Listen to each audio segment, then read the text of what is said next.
Maaga pa lang ay gising na si Carla.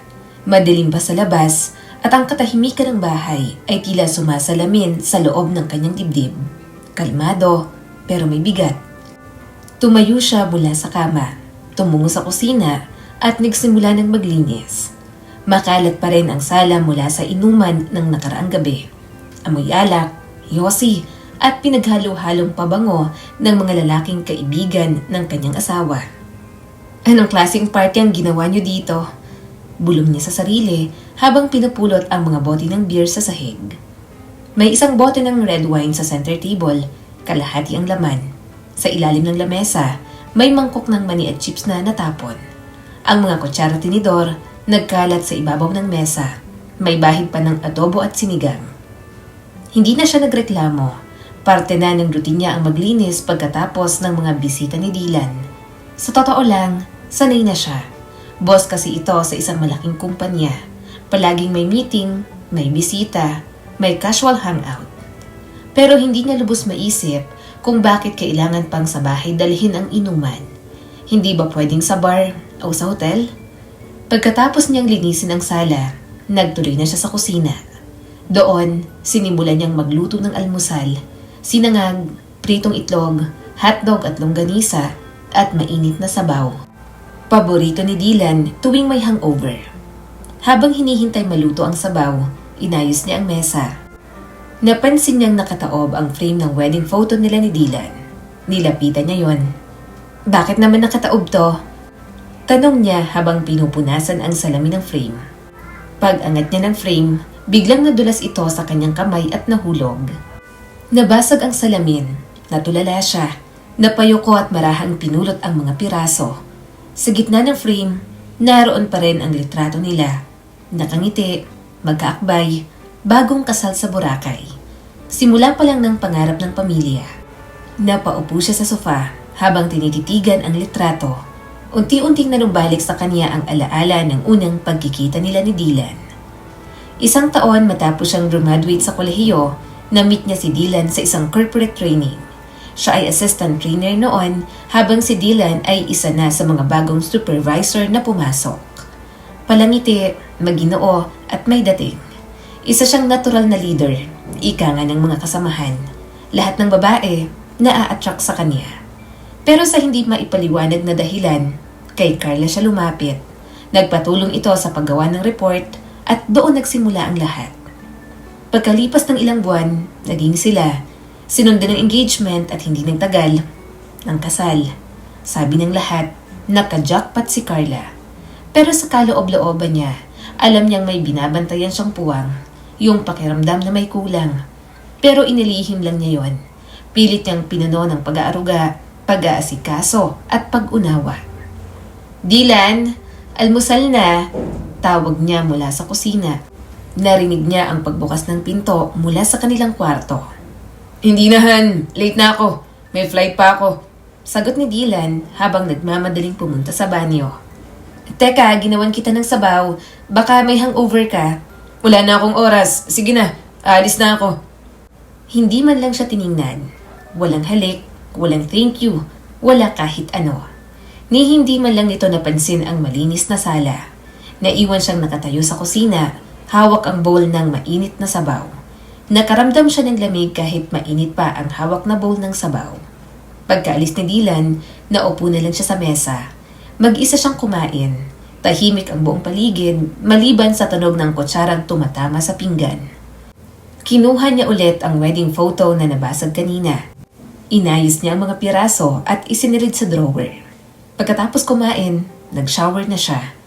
Lumabas ng banyo na nakatapis lang at tinungo ang kwarto. Nahiga sandali, sa loob-loob niya, may kakaibang lungkot. Hindi niya alam kung dahil ba sa hindi man lang siya tinapunan ng tingin ng asawa niya o dahil sa tahimik na lungkot na matagal nang nananahan sa kanyang puso. Hindi niya namalayang nakatulog na siya. Nagulat siya sa malakas na tunog ng cellphone. Nagwawala ito sa kaha. Hello? Garalda niyang bati, bagong gising. Napansin niya ang oras sa cellphone. Higit 4 na oras na ang nakakalipas.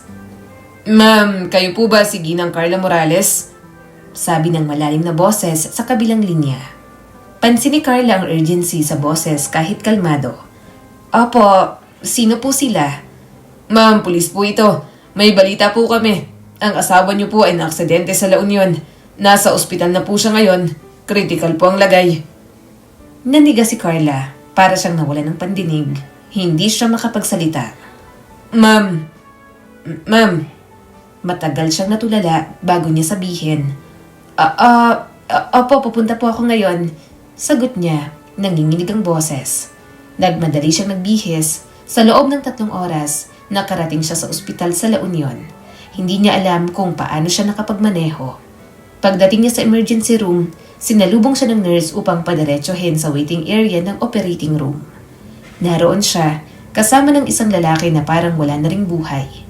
Tiningnan niya ito, pero agad siyang bumaling noong makita niyang tumingin din ito.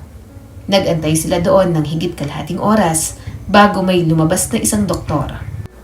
Nagtanong ang doktor kung sino ang asawa ni Dylan at sumunod ay ang asawa ni Lian. Nagbigay ito ng update sa kalagayan ng mga pasyente. Maya-maya ay may dumating na pulis. Pinapasama silang dalawa sa presinto para sa gamit ng kanilang mga asawa. Noong nasa presinto na sila ay tinuro ng pulis kung saan sila pupunta. Andun po ang mga gamit ng asawa niyo. Paki-identify na lang po. Tumango lang si Carla. Dinala siya sa maliit na kwarto. Naroon ang isang bag. Binuksan niya ito. Nandun ang wallet ni Dylan, cellphone, panyo, at isang paket ng kondom. Nakabukas. Biglang narinig niyang may umubo sa likod niya. Paglingon niya, isang lalaki ang naroon. Nakaitim, may bitbit na bag. Halatang kagagaling lang din sa biyahe. Hello po, ako nga po pala si Miguel Santos, asawa ng sekretarya ni Dylan. Pakilala nito, mahina ang tinig. Sekretarya? Bulong ni Carla. Doon niya lang napagtanto. Hindi business trip, hindi eroplano, kundi kotse at magkasama. Pareho silang naupo, walang imik, walang tanong, pero parehong alam ang sagot. Tahimik na tumulo ang luha ni Carla. Hindi siya umiyak ng todo, hindi siya sumigaw, pero nanginginig ang katawan niya. Para siyang pinagsakluban ng langit at lupa. Si Miguel, hawak ang bag ng asawa niya. Tahimik din ito, pero maya-maya, napayuko at napaiyak na parang batang nawala sa daan. Ipinagpalit nila tayo. Bulong nito. Dapat ba akong matuwa sa nangyari sa kanila? Kung hindi sila na disgrasya, hindi ko malalaman ang pagtataksil na to. Akala ko, okay kami. Sagot ni Carla, halos hindi marinig. Akala ko rin. Nagtagpo ang tingin nila. Walang kasunduan, walang plano. Pero sa matang yun, naramdaman nilang hindi sila nag-iisa. Naghari ang katahimikan. Walang umiimik sa maliit na waiting area ng ospital. Tanging tunog ng wall clock at marahang hakbang ng mga nurse ang nauulinigan. Nasa magkalayong silya sina Carla at Miguel. Magkabilang dulo ng upo ang bakal. Parehong nakatungo, parehong walang masabi. Sa pagitan nila, ang masakit na katotohanang ipinagpalit sila ng mga taong akala nila ay kasama nila habang buhay. Si Carla, tulala, nakatingin sa kawalan. Umiikot-ikot ang mga tanong sa isip niya pero walang sagot. Paano? Kailan nagsimula? Ilang beses na? Bakit hindi niya naramdaman? Nasa gilid lang si Miguel, hawak ang cellphone ng asawa niyang si Lian. Paulit-ulit niyang chinecheck ang messages, pero sa halip na gumaan ang loob ay mas lalong bumigat. Wala. Puro sweet na palitan nila ni Dylan. I miss you, boss. I wish we had more time. Text ni Lian. Next time, overnight tayo. Sagot ni Dylan. Next time? Ibig sabihin, hindi ito ang unang beses. May dati na at may plano pa sa susunod. Hindi na napigilan ni Miguel. Natawa siya. Mapait, mahina, halos bulong lang sa sarili. Ang galing nilang umarte, no?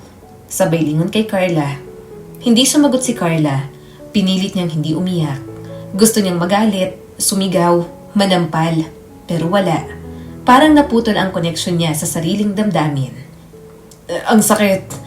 Dagdag ni Miguel habang pinapahid ang luha gamit ang palad. Alam mo yung parang may sumabog sa dibdib mo. pero wala kang maibuga. Hindi ko alam kung galit ako o mahal ko pa siya. Bulong ni Carla. Pareho. Tugon ni Miguel. Pareho yan ang nararamdaman ko. Pagkalipas ng ilang minuto, lumapit ang isang nurse. Family po ni Mr. Dylan Morales? Tumayo agad si Carla. Tumayo rin si Miguel, nag-aalangan kung dapat ba siyang sumama. Ma'am, nasa ICU po siya. Stable ng vitals pero unconscious pa rin. Head trauma, multiple fractures. Binabantayan po namin buong gabi. Pwede ko ba siyang makita?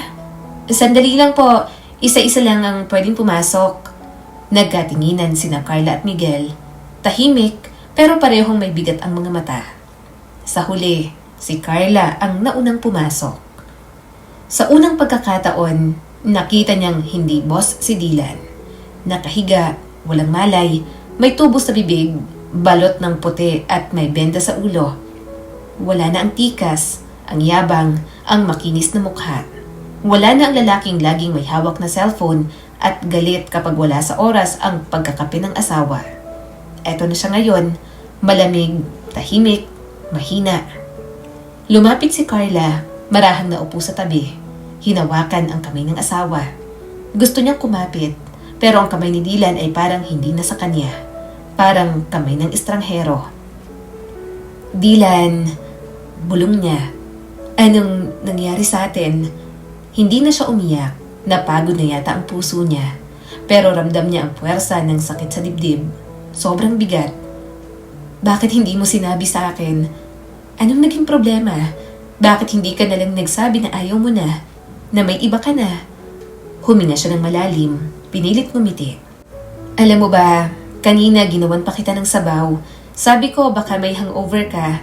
Kailangan mo ng mainit na mahihigop. Napangiti siya ng pilit. Tapos iniwan mo akong bitin. Hindi mo man lang sinabi kung babalik ka pa. Wala man lang yakap o halik. Tumayo siya. Tiningnan ang kabuuan ng lalaking minsan niyang inibig. Kung mawawala ka man, hindi ko alam kung iiyak ako para sa'yo dahil mahal kita o dahil sinaktan mo ako ng ganito. Lumakad siya palayo, tinapik ang pintuan at lumabas. Paglabas niya ng ICU, sinalubong siya ni Miguel. Tahimik lang ito, hindi nagtanong. Siya naman, sabi ni Carla. Tumango si Miguel, saka pumasok. Sa labas ng ospital, umupo si Carla sa bench malapit sa entrance. Hinubad niya ang suot na jacket. Nagpalingalinga sa paligid, nakatitig sa mga dumadaang ambulansya, sa mga taong abalang-abala sa sariling mundo. Parang ganun din ang pakiramdam niya. Iniwan sa gitna ng daan, parang ang lahat ay patuloy lang sa pag-ikot. Napaluhod siya sa tabi ng bench, napahawak sa ulo at doon na siya umiyak. Sobrang tahimik pero masakit. Para siyang naduduwal, nahihirapang huminga. Isang matandang babae ang lumapit, hawak ang balikat niya. Iha, okay ka lang. Napatingin si Carla, nangingilid pa rin ang luha. Tumango siya ng pilit. Hindi pa ngayon, pero baka bukas. Pagbalik ni Miguel mula sa ICU, nakita niyang nakaupo na ulit si Carla sa waiting area. May hawak itong tubig pero hindi iniinom. Kumusta siya? Tanong ni Carla. Ganun pa rin. Walang galaw. Umupo si Miguel sa tabi niya, mas mahigpit na ngayon kaysa kanina. Matagal naghari ang katahimikan sa pagitan nila, bago yun basagin ng lalaki. Naalala ko pa kung paano ko niligawan si Lia noon. Kwento niya bigla. Isa siyang sekretarya, tahimik, matino. Ayoko na sana siyang pumasok sa company kasi alam ko may ganitong posibilidad. Bakit mo siya pinayagan? Dahil may tiwala ako sa kanya. Tahimik. Si Carla naman ang nagsalita. Ako naman, ani Carla. Ni minsan hindi ako nagbukas ng phone ni Dylan. Sobrang nire-respeto ko ang privacy niya. Ayoko rin kasi ng ganoon. Pareho pala tayo. Ginawang mangmang. Napangiti si Carla ng bahagya. Hindi siguro mangmang, nagmahalang talaga. Lumipas ang maghapon, wala ni isa sa pamilya ni Dylan ang dumating.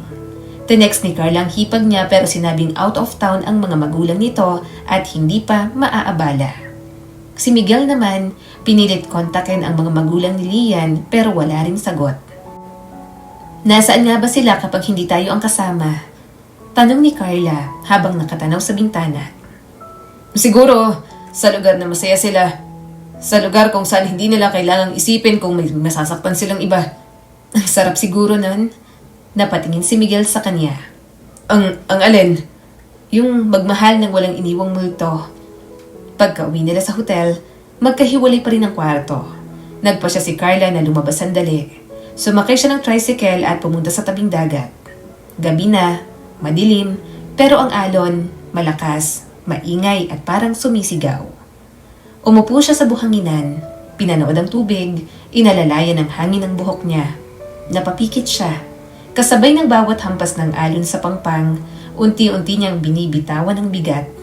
Pagmulat niya, naroon si Miguel sa gilid, walang salita, nakaupo rin sa buhangin. Paano mo nalaman na nandito ako? Tanong ni Carla. Hindi ko alam. Hinala lang. At siguro, dahil dito ko rin gustong sumigaw. Tahimik silang pareho. Nagkatinginan, dalawang binasak na taong inaaral huminga ulit at magpatuloy. Isang linggo na mula nang maaksidente sina Dylan at Lian. Magkahalong lungkot, galit at pangungulila ang laman ng bawat araw ni Carla. Sa bawat umagang gumigising siya sa hotel bed, parang wala na ring saysay ang lahat. Wala siyang ganang kumain, wala siyang ganang bumalik sa Maynila. Parang may humihila sa kanya pabalik sa ospital. Araw-araw, kahit pareho pa rin walang malay ang mga asawa nila. Si Miguel, ganun din. Hindi man sila magkausap palagi, pero tila pareho sila ng ritmo. Pupunta sa ospital ng sabay o magkaibang oras, tatayo sa harap ng ICU. Magtitinginan, saka muling maglalakad palayo. Walang plano, walang direksyon, puro tanong at sakit. Isang hapon, habang papalapit na ang ulan, lumabas si Carla sa hotel. Bitbit ang payong, naglakad siya papunta sa karinderyang madalas niyang pinupuntahan nitong mga nagdaang araw. Hindi masarap ang pagkain, pero may mainit na sabaw. At higit sa lahat, walang nakakakilala sa kanya. Sa may entrance ng karinderya, nakita niya si Miguel, nakatayo, tila nag-aalangan kung papasok ba o hindi. Nagkatitigan sila. Hindi na siya nag-isip, tumango lang si Carla at pumasok sa loob. Sumunod si Miguel. Umupo sila sa parehong mesa, walang salitaan. Nag-order si Carla ng tinolang manok, si Miguel, sinigang. Nang dumating ang pagkain, saka lang siya nagsalita. Hindi ko alam kung tama bang nakikita pa rin kita palagi. Napatingin si Miguel sa kanya. Hindi rin ako sigurado. Pero sa dami ng sakit na nararamdaman ko, parang ikaw lang ang hindi kailangang ipaliwanag. Tumahimik ulit si Carla. Kinuha ang kutsara, tinikman ng sabaw. Mainit, medyo maalat, pero sapat para sa basag na sikmura. Gusto ko lang sanang makalimot kahit isang araw. Wika ni Carla. Yung isang araw lang na hindi ko iisipin kung sino ang may kasalanan, kung paano nilang nagawang traidorin tayo. Ako rin, sagot ni Miguel. Nagtagpo ang kanilang mga mata. Parehong basag, parehong pagod. Paglabas nila ng karinderya, bumuhos na ang malakas na ulan. Mabigat, walang pasabi, tumilapon ang mga patak. Kasabay ng pagtakbo ng ilang taong walang dalang payong. Si Carla, agad binuksan ang dalang payong. Saka siya napalingon kay Miguel, basang-basa na. Halika na nga, sabay abot ng payong sa kanya. Naglakad sila, magkatabi, iisa ang payong, ngunit pareho pa rin may distansya. Gabi na, iyahatid na kita. Alok ni Miguel. Hindi mo na kailangang, gusto ko lang. Wala nang karugtong, tumango si Carla at tahimik silang naglakad paalis. Pagdating nila sa hotel, sabay silang tumigil sa tapat ng entrance. Tumutulo pa rin ang ulan mula sa gilid ng payong ni Carla. Salamat, maikling sabi ni Carla. Walang anuman. Sandaling katahimikan. Gusto mo ng kape? Tanong ni Carla, tila nabigla rin sa sariling sinabi. Napatingin si Miguel. Sigurado ka ba? Mainit, basa ka na rin. Tumango si Miguel. Oh, sige. Sa maliit na coffee shop sa loob ng lobby ng hotel, naupo silang dalawa sa isang sulok. Ang ilaw ay malamlam, may konting jazz music sa background, at may aroma ng brewed coffee na parang yakap sa malamig na gabi. Alam mo, panimula ni Carla habang hinighigop ang mainit na kape. Madalas akong mangarap dati na kapag nagkaasawa ako, gusto ko yung tipo na best friend ko siya, yung kahit anong mangyari, kami ang magkakampi. Napangiti si Miguel, mapait. Pareho tayo. Sabi ko nga, kahit hindi kami mayaman, basta totoo. Pero hindi pala totoo ang lahat ng maganda sa simula. May expiration din palang pangako. Dagdag ni Miguel. Napahigop ulit ng kape si Carla. Ilang segundo ng katahimikan. Hindi mo ba naisip minsan, baka kasalanan din natin? Tanong niya, halos pabulong. Na naging ganun sila? Tumango si Carla. Siyempre, gabi-gabi, pero sa dulo, sila pa rin yung pumili. Hindi naman natin sila tinulak papunta ron. Tama ka, pero bakit parang tayo pa rin ang may guilt? Dahil tayo yung naiwan. Kinabukasan, magkaibang oras silang pumunta sa ospital. Si Carla dumaan muna sa simbahan sa tabi ng ospital. Pumasok siya, umupo sa likod. Tahimik, walang dasal, wala siyang masabi. Pero may luhang tumulo. Isa, dalawa, hanggang tuloy-tuloy na. Hawak niya ang rosaryo sa bag. Mula pagkabata, yun na ang saklolo niya kapag hindi na niya alam ang gagawin. Lord, kung may dapat na parusa, ibigay niyo na po sa akin lahat. Pero wag niyo po akong pabayaan sa ganitong kalituhan. Bulong niya sa sarili. Sa likod niya, may umupong isang babae. May dalang baby. Tahimik na natutulog sa yakap. Nang lingunin ni Carla ang mag-ina, biglang kumirot ang dibdib niya. Dati, pinangarap niyang magkaroon ng anak. Laging sinasabi ni Dylan na soon, pero palaging busy, palaging may delay. Hindi na niya alam kung plano pa talaga o paasa lang. Lumabas siya ng simbahan, dala ang bigat sa dibdib. Sa ospital, nakasalubong niya si Miguel. Galing ka sa simbahan? Tanong nito. Tumango si Carla. Ikaw? Duman sa kantin, kumuha ng donut. Di ko alam kung bakit. Napatawa ng mahina si Carla. Comfort food. Naglakad sila ng sabay. Hawak ni Carla ang envelope na may mga bayarin sa ospital. Pagkatapos sa ICU hallway, naroon pa rin ang parehong eksena. Dylan, wala pa ring malay. Lian, katabi lang ng curtain, parehong machines ang nakasaksak sa katawan. Sa pagitan ng dalawang kama, tila may pader ng pagtataksil. Tahimik, walang humihinga, pero ang tensyon, makapal. Alam mo ba kung anong mas masakit? Tanong ni Miguel. Ano? Yung iniwan ka ng taong mahal mo, hindi mo na kailangang bantayan. Napayuko si Carla. Gusto niyang sabihin na tama ka, pero baka bumigay siya. Ilang araw ang lumipas, naging routine na ang lahat. Sa umaga, bibisita si Carla. Sa hapon, si Miguel. Minsan sabay, minsan hindi. Minsan may dalang kape ang isa, minsan wala. Isang gabi, sabay silang nasa lobby ng hotel. Pareho silang may hawak na bote ng tubig. Parehong walang balak matulog. Hindi ka pa inaantok? Tanong ni Carla. Hindi. Ikaw? Hindi rin. Sama ka sa rooftop? Yaya ni Miguel. May rooftop ba to? Tara, hanapin natin. Sa rooftop, malamig ang hangin, maliwanag ang buwan, tahimik ang paligid. Dito pala yung pinakatahimik, wika ni Carla. Dito ko gustong sumigaw, sagot ni Miguel. Bakit hindi mo gawin? Napangiti si Miguel. Sigurado ka? Tumayo siya, huminga ng malalim, at sumigaw sa gitna ng dilim. Lian! Bakit mo ako niloko?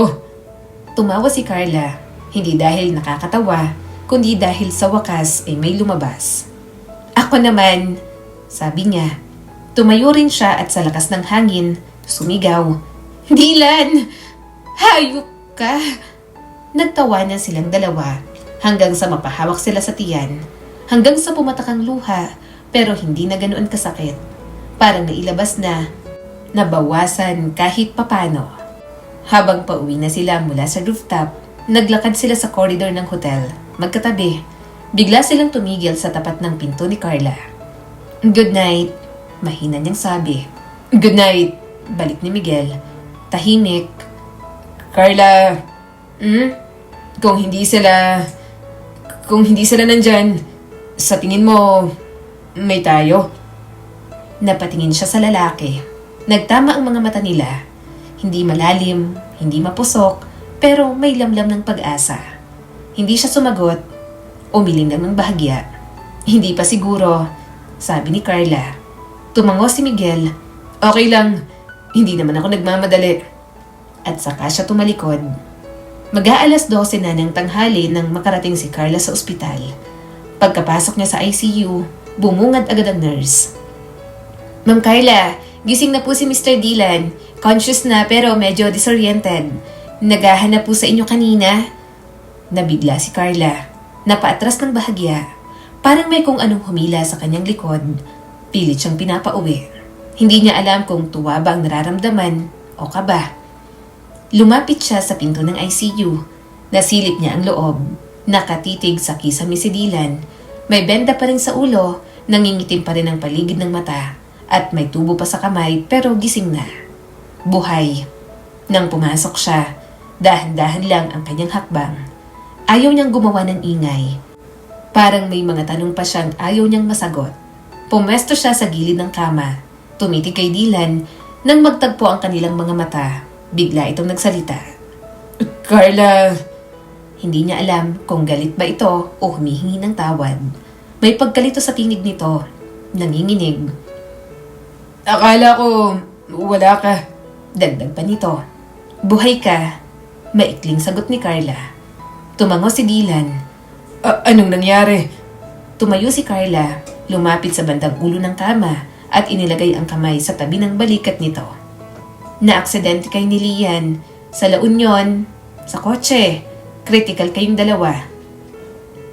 Biglang kumunot ang noo ni Dylan. Nilingon niya ang kaliwang bahagi ng kama, kung saan naroon dati si Lian pero wala na ito roon. Na-transfer na sa kabilang ICU room. Si Lian, buhay ba siya? Buhay pa pero unconscious pa rin. Tahimik, nangilid ang luha sa mata ni Dylan. Napapikit ito sa kamuling napatingin kay Carla. Patawad. Hindi sumagot si Carla. Agad siyang tumalikod. Patawad, Carla. Please. Pahinga ka na muna. Kailangan mong gumaling. Malamig niyang tugon. Marami pa tayong dapat pag-usapan. At lumabas siya ng kwarto. Sa labas ng ICU, naroon si Miguel. May bitbit itong supot ng lugaw at malamig na tubig. Nang makita siya ni Carla, agad nitong iniabot ang pagkain. Kumusta siya? Tanong ni Miguel. Gising na, tugon ni Carla. Ikaw? Wala pa rin si Lian. Tahimik pa rin ang monitor. Hindi pa rin gumagalaw. Naupo si Carla sa bench. Sumunod si Miguel. Alam mo na? Tanong ni Carla. Tumango si Miguel. Tinawagan ako ng nurse. Tinanong kung sino ang emergency contact ni Lian. Ako pa rin daw. So, pinapapirma ako para sa ibang forms. Si Dylan humingi ng tawad.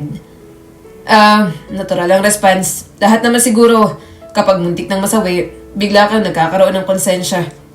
Natawa si Carla ng mapait. Pero kahit ilang sorry pang sabihin nila, hindi na maibabalik yung tiwalang binigay natin. Sambit pa ni Carla. Lumipas ang mga araw.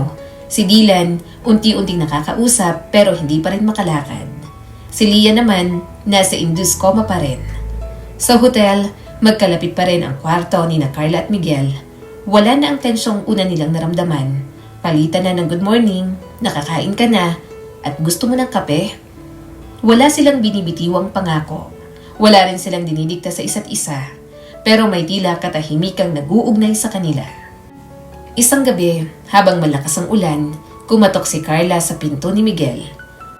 Pagbukas ng lalaki, may hawak itong tuwalya, basang-basa ang buhok, mukhang bagong ligo. May kailangan ka? Tanong nito. Wala lang, hindi ako makatulog. Tiningnan ni Miguel ang orasan, 11:00 ng gabi. Pasok ka. Tumango si Carla, umupo sa edge ng kama. Tiningnan ng dingding, si Miguel naman, nagtimpla ng 2 tasa ng tsaa. Hindi mo pa rin siya binibisita? Sabi ni Miguel habang inaabot ang tasa. Hindi ko pa kaya. Tugon ni Carla. Natural lang, hindi mo kailangang pilitin ang sarili mo. Pero hindi ba asawa ko siya? Dapat, di ba nandun ako, nag-aalaga? Ang tanong, mahal mo pa ba siya? Hindi siya sumagot, napahigop lang siya ng tsaa. Ikaw, kung magising si Lian bukas, anong gagawin mo? Balik niyang tanong rito. Hindi ko rin alam. Baka tanungin ko siya kung anong parte sa akin ang hindi niya minahal. O baka yakapin ko siya at umiyak na lang. Dahil mahal mo pa siya? Umiling si Miguel. Dahil baka yun ang kailangan niya para gumaling. Kahit hindi na ako ang piliin niya. Makalipas ang ilang minuto, humiga si Carla sa kama ni Miguel. Nakatingin sa kisame. Alam mo ba, tuwing umaga, may isang bahagi ng utak ko na naniniwalang panaginip lang to. Pareho tayo. Hinihintay ko na lang na isang araw pagdilat ko, wala na ang sakit. Lumapit si Miguel, humiga rin pero hindi tumabi. Malapit lang. Pareho silang nakatingin sa kisame, tahimik. Carla, Bulong ni Miguel. Pwede ba kitang yakapin? Katahimikan ang naging tugon ni Carla.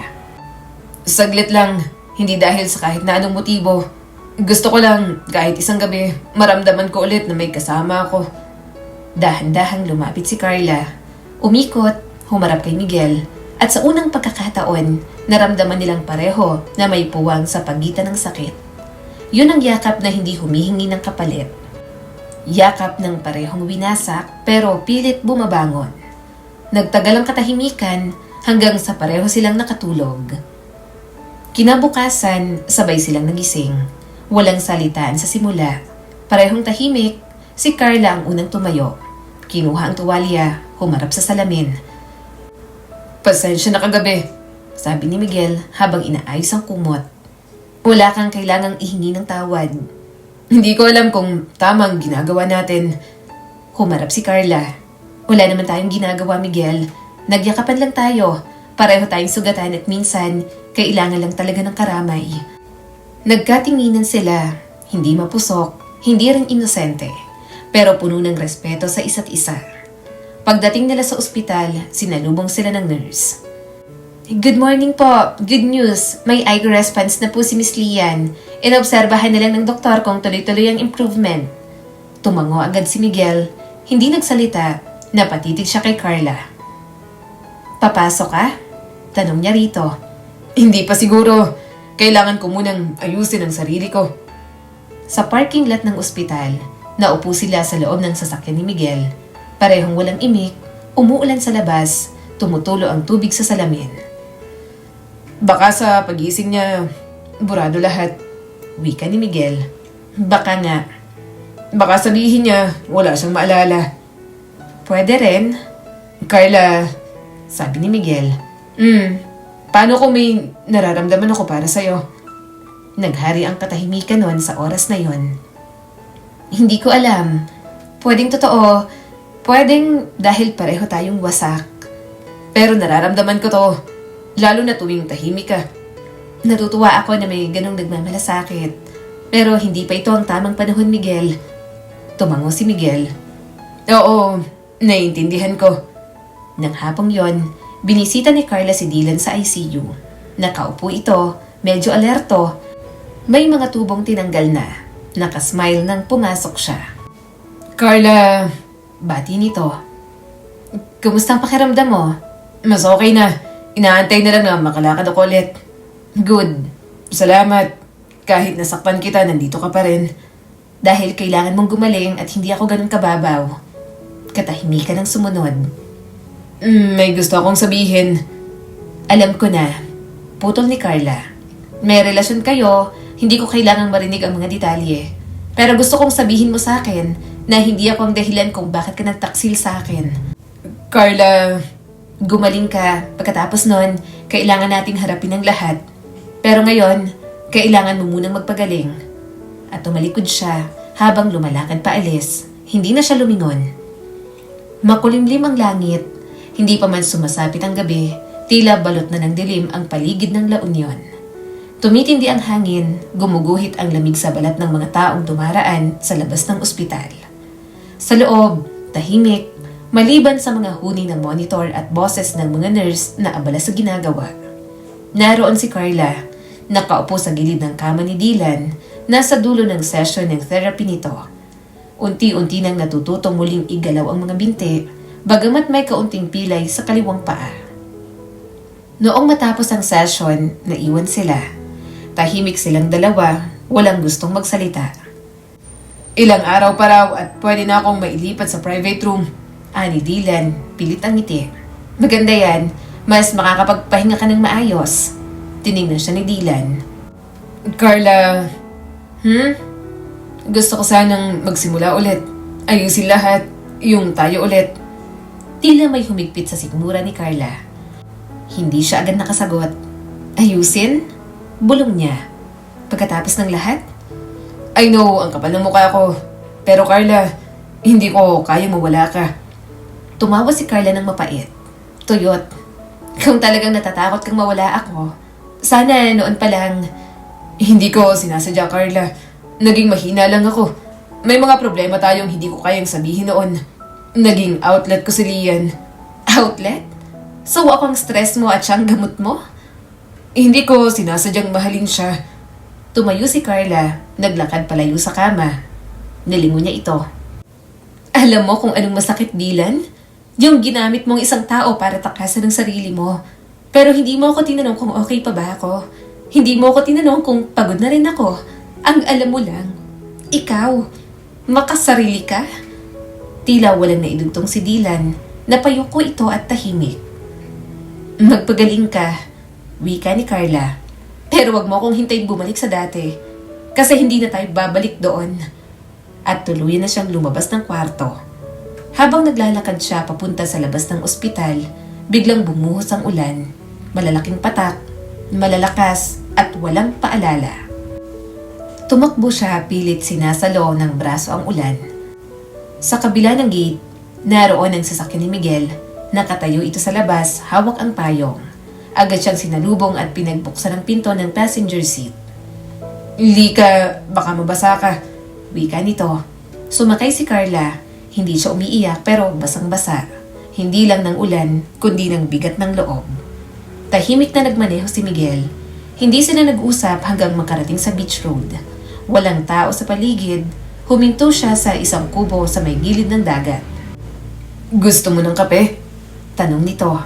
Tumango si Carla.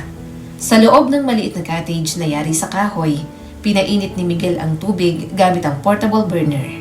May baon siyang sachet ng instant coffee, gatas at asukal. Tahimik pa rin si Carla. Nakaupo ito sa isang sulok ng mesa. Nakatanaw sa malayong bahagi ng dagat na halos hindi na makita dahil sa buhos ng ulan. Umalis na ako sa kwarto ni Dylan. Bulong niya sa wakas. Wala na akong dapat patunayan. Lumapit si Miguel, inabot ang tasa ng kape. Hindi mo kailangan magpaliwanag. Pero gusto kong sabihin, kasi gusto kong malaman mo na hindi ako umaasa pa sa kanya. Hindi ako nagpapaawa. Hindi ko na mahal si Dylan. Hindi agad sumagot si Miguel. Nakatingin lang siya sa kanya. Parang inaalala ang bawat salita. Ako rin. Anito.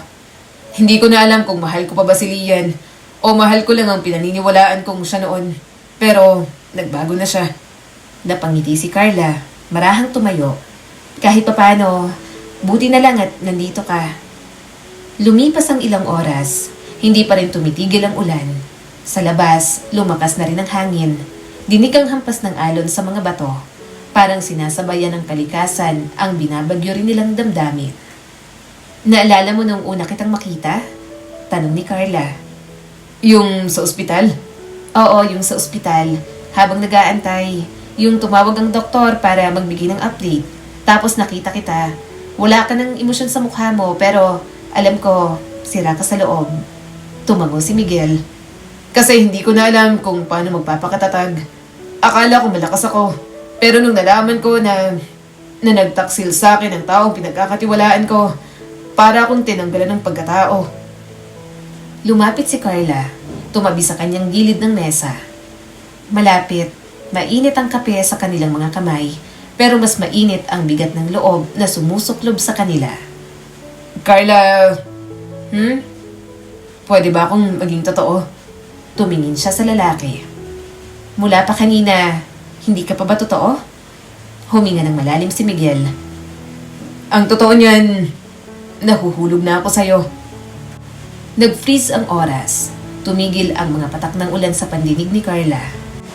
Tila nawala ang ingay sa paligid.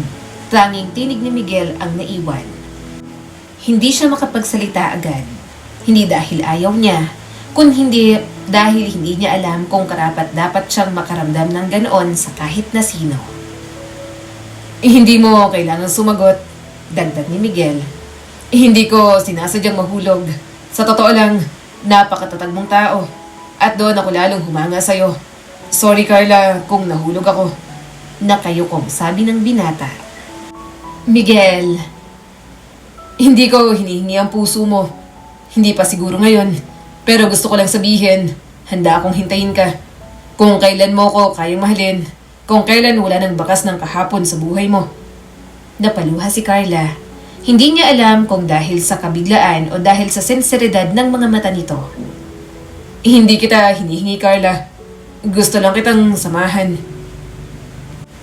Pag-uwi nila sa hotel, hating gabi na. Tumigil na rin ang ulan.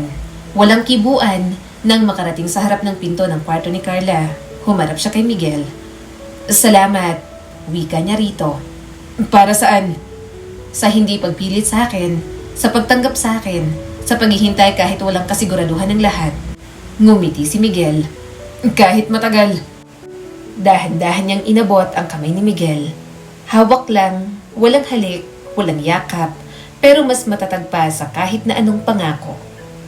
Kinabukasan, bumisita si Carla sa simbahan sa tabi ng ospital. Ngayon ay hindi na siya umiiyak habang nakaluhod. Tahimik lang siyang nakapikit.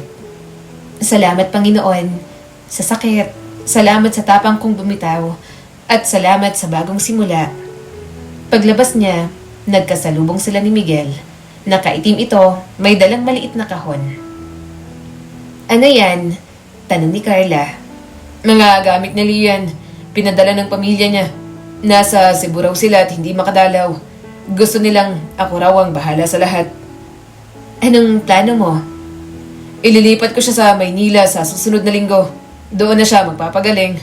Ako rin daw ang mag-aasikaso. Tumango si Carla. Paalis ka na? Hindi ko pa kayang malayo sa'yo. Hindi mo kailangan manatili para sa akin, Miguel. Pero gusto kong manatili. Kasi hindi kita iiwan sa panahong unti-unti ka nang natututong mahalin ang sarili mo ulit. Isang linggo ang lumipas. Si Dylan lumipat na sa isang private rehab facility. Si Lian nailipat na rin sa Maynila. Si Miguel nakabalik pansamantala sa trabaho pero araw-araw pa rin tumatawag kay Carla. Hindi sila magkasama pero magkalapit. At sa isang gabi, habang nasa rooftop ulit si Carla, tenext niya si Miguel. Minsan, ang paghilom ay hindi galing sa mga salita, kundi sa presensya ng isang taong hindi tunay na mahalaga, yung hindi magdadalawang isip na samahan ka sa kahit anong gusto ng buhay. Napangiti si Carla. Inipon ang buhok sa tenga. Sinilip ang langit, wala ng ulan, puno na ng bituin. At sa kalmadong gabi, sinagot niya, Salamat Miguel, hindi ko alam kung anong klaseng pagmamahal to pero sana hindi ito matapos.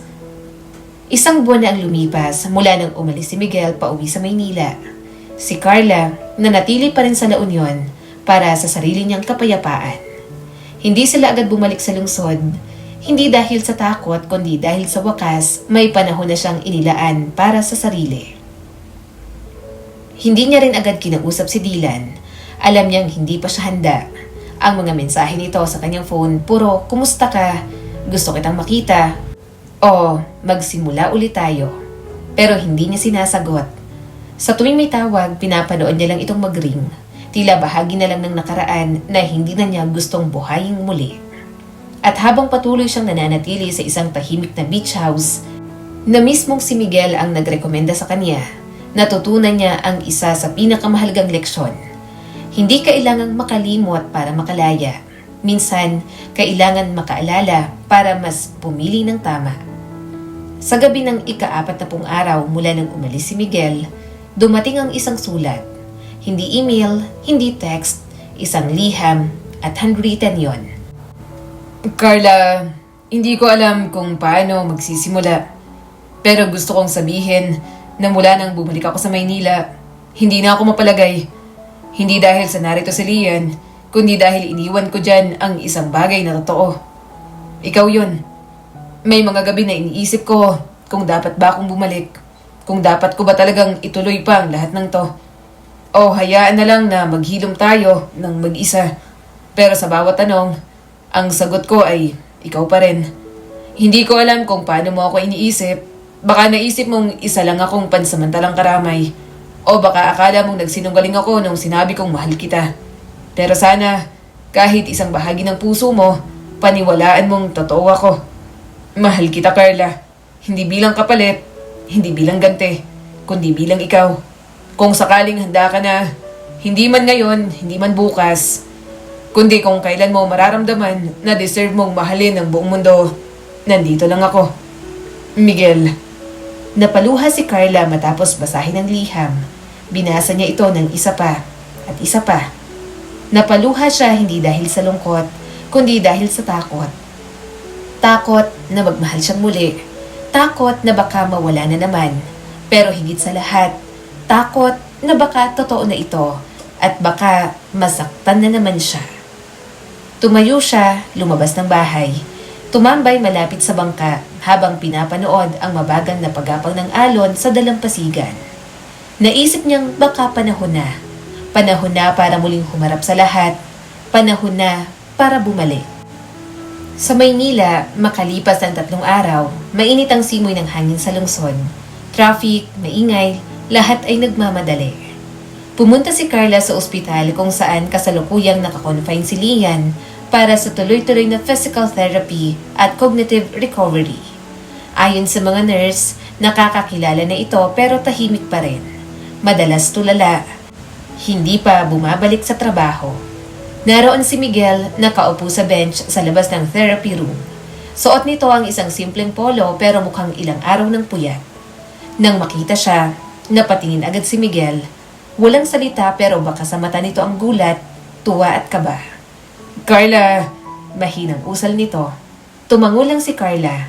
Umupo sa tabi niya. Salamat sa sulat. Bungad niya rito. Binasa ko yun ng paulit-ulit. ayokong ipadala sa messenger. Gusto ko sulat para kung ayaw mo man akong makita, may iwan ko pa rin sa'yo ang totoo. Pumunta ako rito kasi handa na akong sabihin ng lahat. Lumingon si Miguel, seryoso ang mukha, umaasa. Sabihin mo. Umubo saglit si Carla, inayos ang lalamunan. Hindi ko na mahal si Dylan. Alam kong paulit-ulit ko na yung sinasabi. Pero ngayon, buong puso na. Pero hindi ko rin maibigay agad ang sarili ko sa iyo, Miguel. Hindi dahil sa takot, kundi dahil alam kong may mga sugat pa ako na kailangan kong hilumin mag-isa. Tumango si Miguel. At kaya mo yun, naniniwala ako. Hindi naman kita minamadali. Pero, dagdag ni Carla, kung kaya mong samahan akong buuin muli ang sarili ko, hindi bilang kapalit ng nawalan, kundi bilang ako, handa akong subukan. Tahimik si Miguel, tumingin sa mga mata niya. Hindi mo kailangan subukan. Kasi sa bawat araw na lumilipas, alam kong ikaw ang pipiliin ko, Carla. Makalipas ang 1 linggo, pinuntahan ni Carla si Dylan. Nasa isang kondo ito. Nagre-rehab at nagsisimula ng makapasok muli sa kumpanya bilang consultant. Kumusta ka na? Bungad ni Dylan nang pagbuksan siya. Maayos naman. Akala ko hindi na kita makikita. Bumalik ako, hindi para balikan ka. Bumalik ako para tapusin ang lahat. Napatigil si Dylan. Patawad, Carla. Alam kong wala na tayong babalikan. Pero gusto kong sabihin na kung may paraan lang na maibalik ko ang respeto mo, hindi mo kailangang ibalik. Kasi nahanap ko na kung sino ako bago mo pa ako winasak. At salamat, Dylan. Dahil sa pagkakabagsak natin, natuto akong tumayo para sa sarili ko. Tumango si Dylan. Walang iyak, walang sigawan, pero may kapayapaan. Makalipas ang isang buwan, nasa isang art cafe si Carla. Gumuguhit ng mga beach scene mula sa alaala. Si Miguel, nasa kabilang mesa, nagbabasa ng libro habang nilalagyan siya ng bagong tasa ng kape. Tapos ka na ba sa sketch mo? Tanong ni Miguel. Hindi pa, sagot ni Carla. Pero malapit na. Parang tayo lang pala yan. Sabi ni Miguel, nakangiti. Hindi pa tapos, pero malapit na. Tumawa si Carla. Oo, malapit na. Mag-aalas 8 ng gabi, isang linggo nang lumipas, mula nang tuluyang nagdesisyon si Carla na muling buksan ang sarili. Hindi para sa panibagong relasyon, kundi para sa mas malalim na koneksyon sa kanyang bagong kapiling. Si Miguel. Tahimik pa rin ang kanilang samahan. Walang label, walang kami o hindi kami. Ngunit sa bawat titig, sa bawat hapunan, at sa bawat sabay nilang pagtawa sa maliit na bagay, unti-unting lumilitaw na ito na ang bago nilang simula.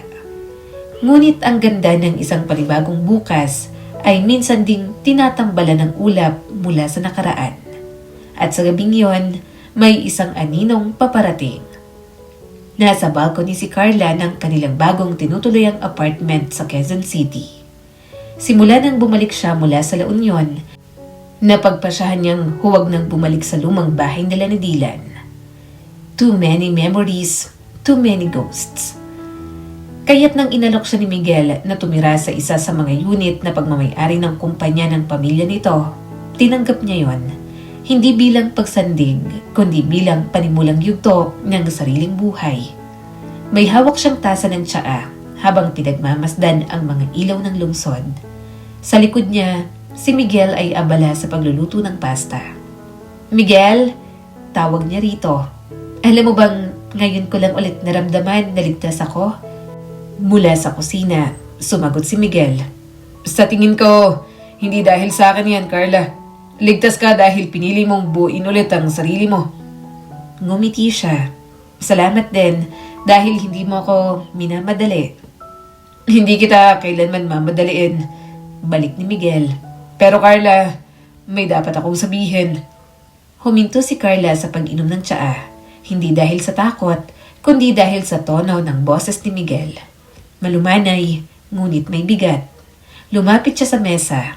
Umupo ng tahimik. Anong dapat mong sabihin? Tumayo si Miguel sa tapat niya. Hindi ito umupo, hinubad ang apron, tumingin ng diretso sa mga mata niya. Alam kong nagkasalubong tayo dahil sa mga sugat na iniwan ng mga asawa natin. Pero bago pa man yon, may mga kasalanan na akong dala. Anong ibig mong sabihin? May nangyari sa akin, sa amin ni Lian, 1 taon bago pa kayo ni Dylan nagkakilala. Humugot ng malalim na hininga si Miguel. Sa pagitan ng bawat salita, halata ang panginginig ng kanyang tinig. Hindi ito dramatiko. Totoo ito. Carla, 1 taon bago ko pa siya pinakasalan, nagkaroon siya ng relasyon sa boss niya noon. Matagal ko nang alam yon, pero pinili ko pa rin siyang pakasalan. Pinatawad ko siya. O akala ko, pinatawad ko siya. Tahimik si Carla. Hindi pa rin siya nagsasalita. Hinayaan niyang matapos si Miguel. Pagkalipas ng ilang taon, nagkaroon ulit siya ng ibang lalaki. At bago pa man si Dylan, alam kong hindi ako lang. Hilig ni Lian ang pumatol sa may girlfriend o may asawa na. Hindi makapaniwala si Carla. Alam mo na pala, bakit mo pa siya pinakasalan? Mahinang tanong nito. Dahil akala ko makakabuo kami ng bago na kaya kong kalimutan na magiging maayos din ang lahat. Pero hindi mo ginawa.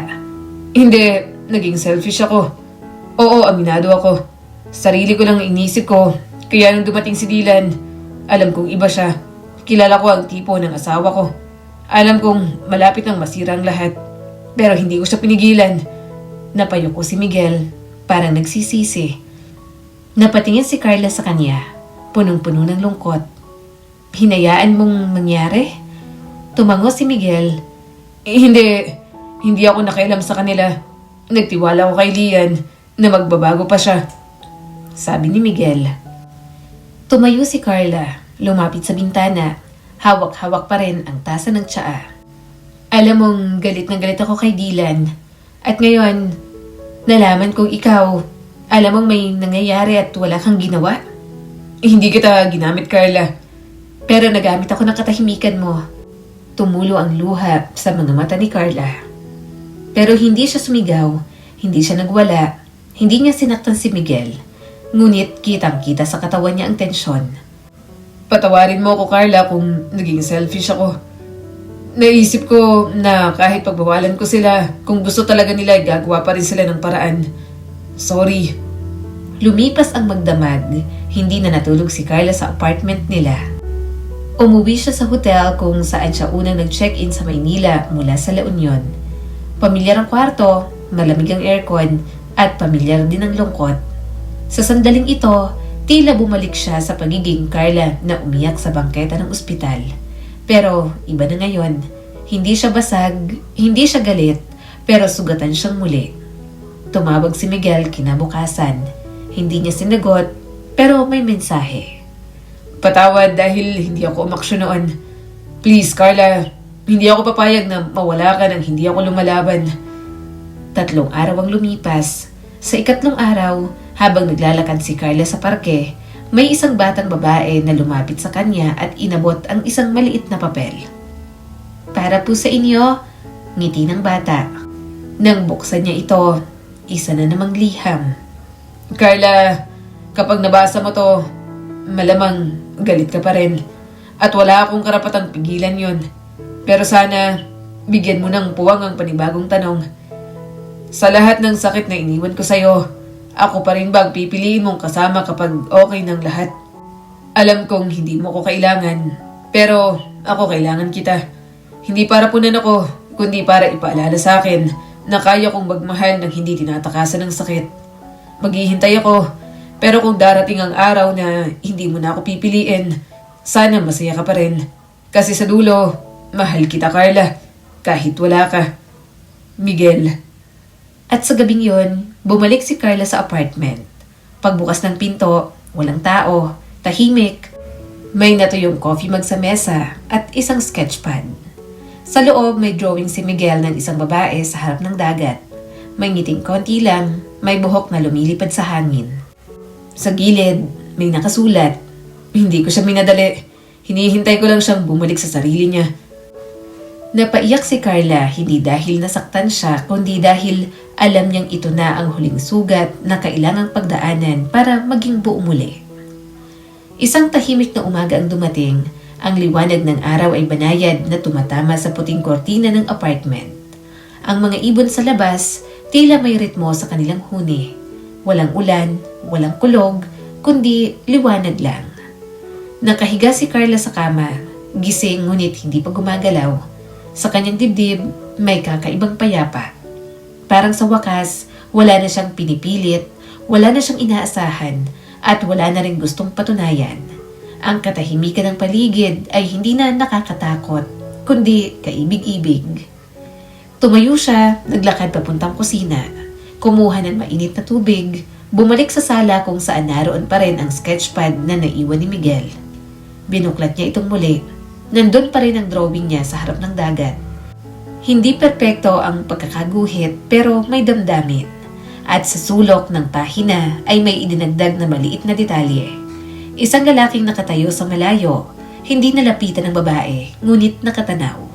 Hindi kita nilapitan, pero hindi kita iniwan. Yun ba ang gusto mong ipahiwatig? Ilang araw pa ang lumipas bago siya muling nakatanggap ng mensahe mula kay Miguel. May exhibit ang kaibigan ko sa BGC. Sketches ng mga lugar na tahimik pero buhay na buhay. Naisip ko, baka gusto mong pumunta. Hindi agad siya sumagot. Hindi dahil ayaw niya, kundi dahil gusto niyang siguraduhin sa sarili na gusto niyang pumunta para sa sarili niya. Sa ikalawang gabi, sumagot siya. Saan ang exhibit? At anong oras? At doon, nag-umpisa ang kanilang tahimik na muling pagkikita. Sa BGC Art Gallery, araw ng linggo, alas 6 ng gabi, nakadress si Carla ng kulay asul.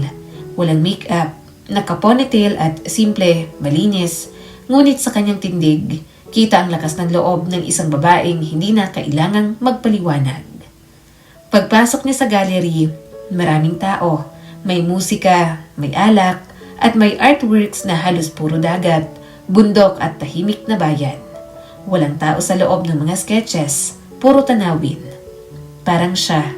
Sa dulo ng gallery, naroon si Miguel, nakasuot ng simpleng long sleeves, nakasandal sa dingding, hawak ang baso ng tubig. Nagkatitigan sila, parehong hindi gumalaw sa una, ngunit may ngumiti. Si Carla. Lumapit si Miguel. Akala ko hindi ka na darating. Akala ko rin, sagot niya rito. Pero bakit ka nandito? Sa tingin ko, hindi ko na kailangang lumayo para mapatunayan sa sarili ko na kaya ko nang tumayo. Pero kailangan kong pumunta para masabi ko sa'yo na... Tumingin siya sa paligid, tila naging mabagal ang paggalaw ng lahat. Na kaya ko nang lumakad ng kasama ka.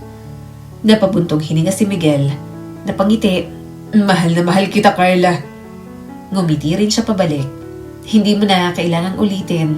Ramdam ko yun palagi. Pagkatapos ng exhibit, sabay silang naglakad. Tahimik lang, walang hawakan, ngunit ramdam ang koneksyon. Hindi ako perpekto, ani Miguel. Marami pa akong kailangang baguhin. Pareho tayo, tugon ni Carla.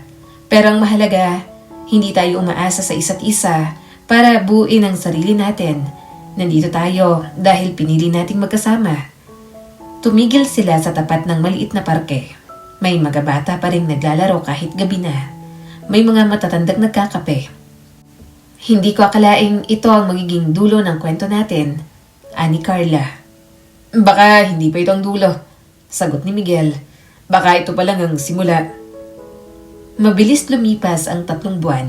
Nagtayo si Carla ng maliit na gallery cafe sa Tagaytay.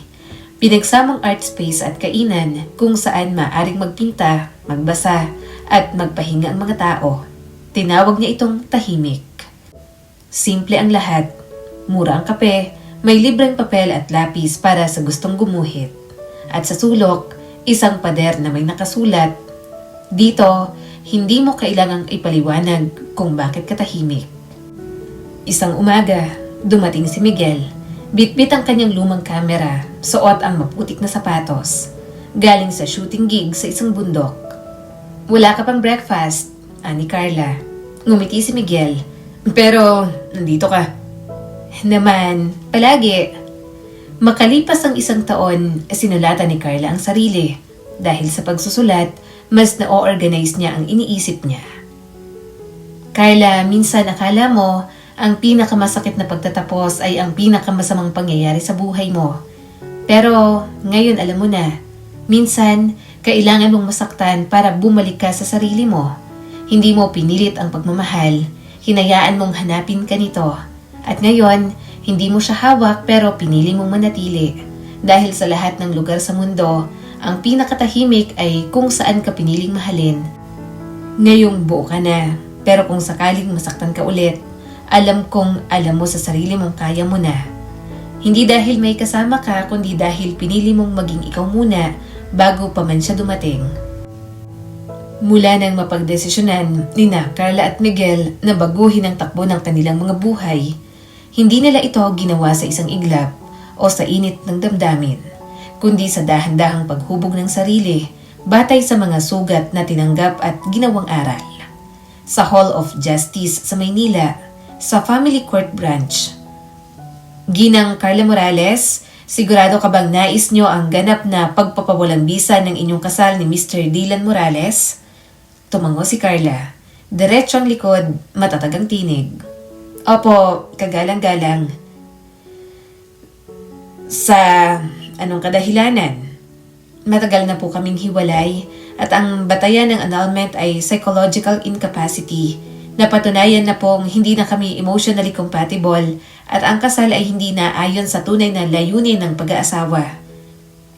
Tahimik ang silid, kahit si Dylan na naroroon sa kabilang bahagi ng mesa ay hindi nakapagsalita. Suot ang corporate coat na dati mayabang nitong isinusuot, ngunit ngayon tila isa na lamang itong balabal ng kaplastikan. Sa kanyang tabi, walang abogado, Iniharap na lamang niya ang sulat na nagsasaad nang hindi na siya kukontra. Ang totoo, wala na rin siyang karapatang tumutol. Hindi na siya mahal ni Carla. At higit sa lahat, wala na siyang moralidad para labanan ang paghihiwalay. Paglabas ng korte, hindi nagsalita si Carla.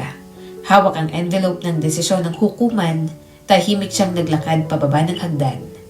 Naroon si Miguel sa tapat, nakasandal sa kotse, suot ang simpleng polo. "Pinalaya ka na," sabi nito. "Matagal na akong pinalaya ng sarili ko. Legal papers na lang ang kulang," sagot niya rito. Samantala, si Miguel naman ay pumasok din sa parehong proseso. "Mr. Miguel Santos, ang inyong petisyon para sa Declaration of Nullity of Marriage kay Ginang Lian Santos ay isinasaalang-alang batay sa hindi matapat na pagsasama." "Opo, Your Honor."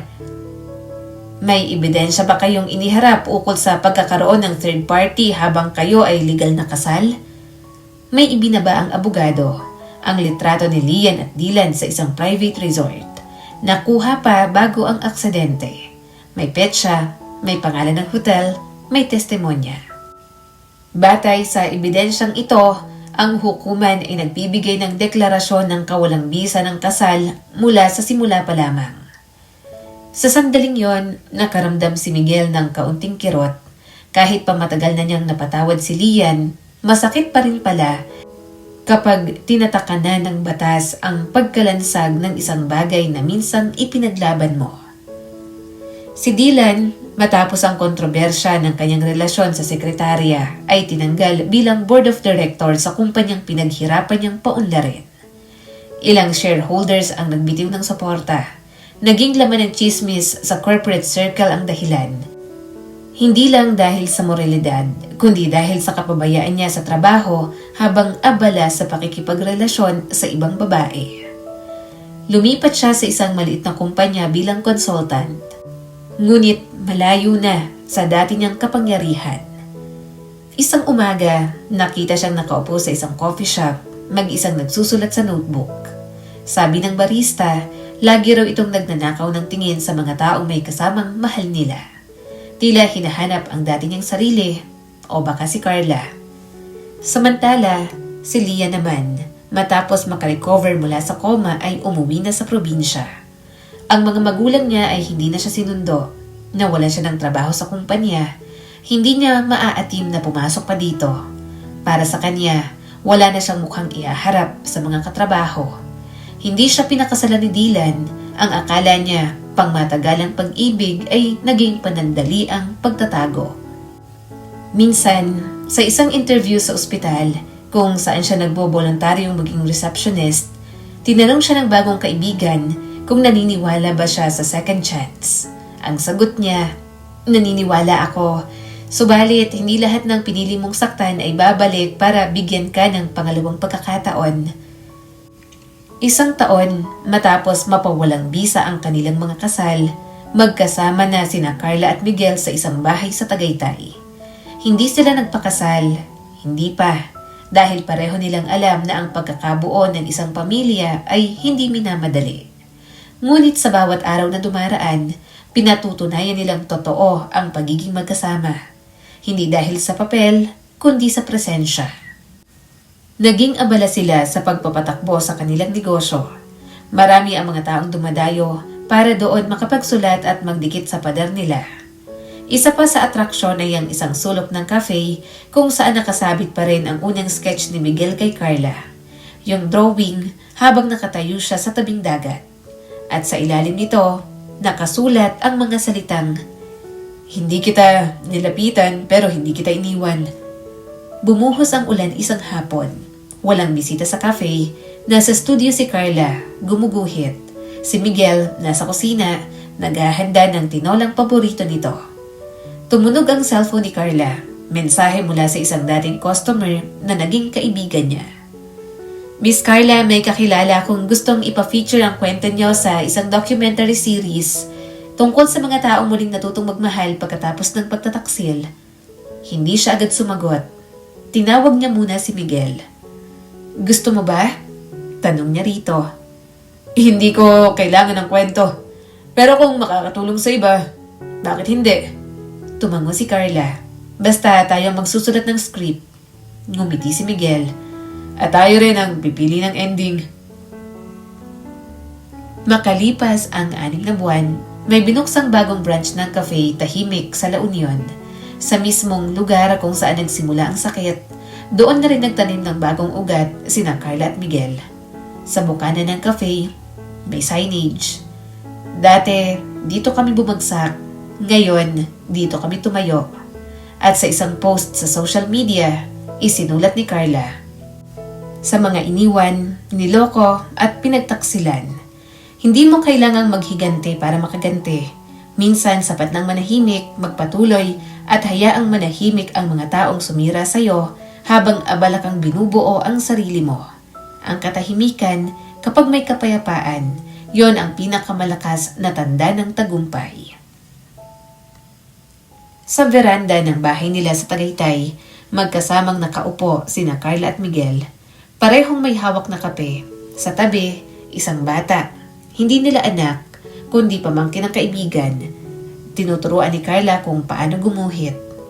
Tahimik lang ang paligid, malamig ang ihip ng hangin, may musika mula sa radyo, may tunog ng kapayapaan sa pagitan ng mga katahimikan. Tumingin si Miguel kay Carla. Kung may pagkakataon ka ulit pumili, ako pa rin ba? Tiningnan siya ni Carla. Malumanay ang tinig pero sigurado. Ngayon, mas buo na ako. Oo, ikaw pa rin. Hindi sila nagyakapan, hindi sila naghalikan, pero sa pagitan ng katahimikan, narinig ang pinakamahalagang sagot. Pagkatapos ng lahat ng sugat, pagtataksil at pagpapatawad, pumili sila. Hindi ng perpektong pag-ibig, kundi ng payapang puso. Lumipas pa ang mga taon. Makulimlim ang langit pero hindi ito mabigat. Parang lambong ng ulap sa isang araw na hindi nagmamadali. Sa loob ng bahay sa likod ng cafe Tahimik, may musika sa hangin. Hindi mula sa speaker kundi mula sa mahinang tawa ng sanggol sa duyan. Isang maliit na paa ang gumagalaw. Isang maliit na palad ang kumakaway sa ere. Tila nakikipaglaro sa mga sinag ng araw na pilit sumisilip sa kortina. Ang pangalan niya ay Claire. Malapit sa pangalan ng kanyang inang si Clara. 3 buwang gulang pa lang si Claire. Tahimik siyang sanggol, walang iyak kapag gabi. Mahilig makinig sa tunog ng ulan. Parang sinadya siyang iluwal sa mundong ito para sabayan ang ritmo ng paghilom. Si Carla ay nasa gilid ng kama, suot ang simpleng cotton dress. Walang makeup, may bahid ng antok sa mga mata. Pero ang mukha niya, banayad, payapa. Habang inaalagaan si Claire, marahang pinagmamasdan niya ang anak. Tila hindi pa rin makapaniwala. Dati, puro luha lang ang inaalagaan ko. Nakangiti niyang sambit. Ngayon, ikaw na. Sa likod niya, pumasok si Miguel. May dalang tray, oatmeal, itlog at kape. Nakatulog ka ba kahit paano? Tanong nito. Kaunti pero sapat na. Nilapag ni Miguel ang tray at tumabi sa kanila. Napansin mo ba? Tahimik si Claire tuwing umuulan. Mana sa'yo, sagot ni Miguel. Mahilig sa tahimik na bagyo. Pagkatapos mag-almusal, lumabas silang 3 sa veranda. Mahina ang ambon, yakap-yakap ni Carla si Claire habang si Miguel ay nasa gilid, humihigop ng kape. Sa harapan nila, tanaw ang Cafe Tahimik. Mas malawak na ngayon, may branch na rin sa Baguio at Bacolod. Pero itong original sa Tagaytay, ito pa rin ang pinakapaborito nila. Sa loob ng cafe, may mga estudyanteng nag-aaral. May mga artist na naguguhit sa sulok. Sa mismong dingding, naroon pa rin ang original na quote. Hindi kita nilapitan, pero hindi kita iniwan. Nang may lumapit sa kanila, isang mag-asawang matanda na, suki na ng cafe.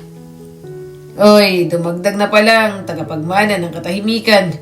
Biro ng lolo. Ngumiti si Carla. Opo, si Claire po. Claire, gandang pangalan. Sa hapon, habang natutulog si Claire, nag-ayos ng lumang gamit si Carla sa storage room. Doon niya nakita ang mga dating sketchpad ni Miguel, lumang sulat at ang folder ng annulment decision niya kay Lian. Hawak-hawak ang dokumento, sandaling natigilan si Carla. Hindi na siya umiiyak kapag nakikita ang pangalan ng dating asawa. Wala na ring galit, wala na ring panghihinayang. Ang natitira na lang ay pasasalamat na hindi siya ang pinili noon, na nagloko ito noon sa kanya. Kasi kung hindi, baka hindi niya natagpuan ang sarili niya at baka hindi niya rin natagpuan si Miguel. Nang dumating ang gabi, binuhat ni Carla si Claire mula sa duyan at dinala sa tabi nila sa kama.